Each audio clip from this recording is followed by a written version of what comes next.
தாவேகாவில் இணைகிறாரா KPY Bala? என்ன செய்தார் தெரியுமா?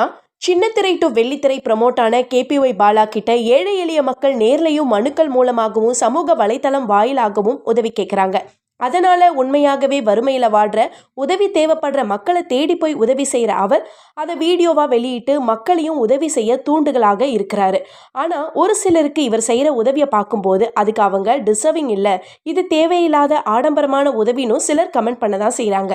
இப்படிப்பட்ட நிலையில காந்தி கண்ணாடி படத்துல ஹீரோவா நடிச்ச பிறகு பாலாவுக்கு எதிரான விமர்சனங்கள் தலை தூக்குச்சு. அதையெல்லாம் கண்டுக்காத அவர் தொடர்ந்து மக்கள் சேவை செஞ்சுட்டு இருக்கிறாரு. 8வது ஆம்புலன்ஸ் 50 பெண் ஆட்டோ டிரைவர்களுடைய 1 மாசம் லோன் டியூ கட்டுறதுன்னு உதவி செஞ்சாரு. இந்த நிலையில கடந்த சில நாட்களுக்கு முன்னாடி சென்னையில பெய்த கனமழை காரணமாக சாலைகள் சேதமடைந்த சாலையை பார்வையிட்ட பாலா அந்த பள்ளங்கள்ல ஜல்லிக்கற்களை கொட்டி அவரே மம்பட்டி வச்சு சாலையை சீராக்கி இருக்கிறாரு.